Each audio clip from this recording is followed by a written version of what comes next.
তারুণ্যের শক্তি ৫ আগস্ট যেভাবে দেশকে ফ্যাসিবাদ মুক্ত করেছিল একইভাবে কাঙ্ক্ষিত ভোটের অধিকারও তারা আদায় করে নেবে। নয়াপল্টনে আয়োজিত তারুণ্যের সমাবেশে আরেকবার উচ্চারিত হলো গণতন্ত্র আর ভোটাধিকার রক্ষার প্রত্যয়। তারা বলছেন, তরুণদের রাজনৈতিক অধিকার প্রতিষ্ঠা ব্যতীত দেশ এবং সমাজের মুক্তি অধরায় থেকে যাবে।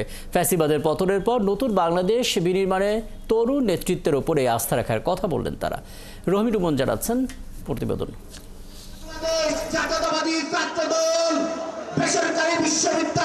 যেন লাল সবুজের জনসমুদ্র।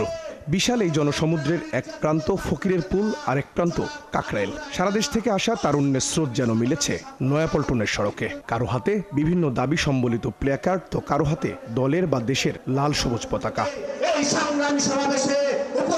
তরুণরা বলছেন, যতবারই পথ হারিয়েছে প্রিয় স্বদেশ, ততবারই দেশমাতৃকার কল্যাণে বুক পেতেছে তারুণ্য। জানান, প্রয়োজনে আবারও তারা বিলিয়ে দেবে বুকের তাজা রক্ত। আগামী স্বনির্ভর এবং সৎ এবং নিষ্ঠাবান রাষ্ট্রকে পরিচালনা করার জন্য তরুণদের অসীম এবং শ্রম, মেধা এবং তাদের যোগ্যতাটাকে কাজে লাগিয়ে এবং সামনের দিকে এগিয়ে নিয়ে যাওয়ার প্রত্যয় বিশ্বাস করি আমরা। এই সমাবেশের লক্ষ্য উদ্দেশ্য হলো তারুণ্যের রাজনৈতিক অধিকার প্রতিষ্ঠা এবং তারুণ্যের ভাবনাকে ধারণ করে আগামী দিনে একটি সমৃদ্ধ বাংলাদেশ গঠন করা। বাংলাদেশের তরুণ সমাজ সবাই একসাথে আছেন এবং বাংলাদেশের তরুণ সবাই একসাথে হয়ে এই দেশবাসীকে সবাইকে একসাথে করে এই দেশের সামনে যে ভবিষ্যৎ, আমরা ইনশাল্লাহ দেশবাসীকে ভালো কিছু দিতে পারবো এবং ভালোভাবে এই দেশকে একটা সুসংগঠিতভাবে গঠনভাবে গড়ে তুলব। সর্বশেষ এটাই বলতে চাই এই সরকারকে, আপনি দয়া করে একটি জনগণের নির্বাচন দিয়ে এদেশের জনগণকে তাদের ভোটার অধিকারটা ফিরিয়ে দিন। তারা বলছেন, তারুণ্যের শক্তি ৫ আগস্ট দেশকে ফ্যাসিবাদ মুক্ত করেছে।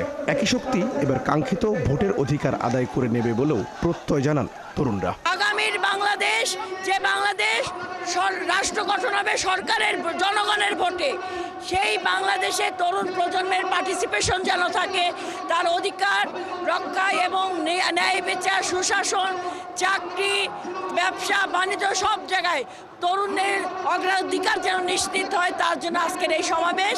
স্বৈরাচার শেখ হাসিনা তো পালাইছে, এখন মানুষ সবাই সুস্থ এবং সুন্দরভাবে মনের বহিঃপ্রকাশ করতে পারতেছে।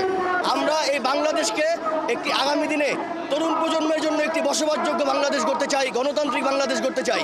কিন্তু বর্তমানে একটি শক্তি, যারা ৭১ সালের পরাজিত শক্তি এবং ২৪-এর পরাজিত শক্তি, তারা নানাভাবে চক্রান্ত ষড়যন্ত্র করে যাচ্ছে এই বিজয়কে বিভিন্নভাবে বিতর্কিত করার জন্য। তারুণ্যের এই সমাবেশে অংশ নেয়া যুবদল, স্বেচ্ছাসেবক দল ও ছাত্রদলের নেতাকর্মীদের প্রত্যাশা, সমাজ, রাষ্ট্র আর রাজনীতিতে বিএনপির ভারপ্রাপ্ত চেয়ারম্যান তারেক রহমানের দিক নির্দেশনা মেনেই তারা প্রয়োজনীয় ভূমিকা রাখবেন। ৯০ কিংবা ২৪-এর গণ অভ্যুত্থান অথবা বাংলাদেশের সফল যে কোনো আন্দোলন, কোনোটাই সফল হতো না তরুণদের অংশগ্রহণ ছাড়া। নয়াপল্টনের তারুণ্যের এই সমাবেশ থেকে তরুণ নেতারা বলছেন, আগামীর যে বাংলাদেশ বিনির্মাণের স্বপ্ন দেখা হচ্ছে, সেখানে রাজনৈতিক সচেতনতা বাড়িয়ে তরুণদের অংশীদারিত্ব নিশ্চিত করা না গেলে সেই বাংলাদেশ নির্মাণ করা সহজ হবে না। রহিম রুমন, ৭১, ঢাকা।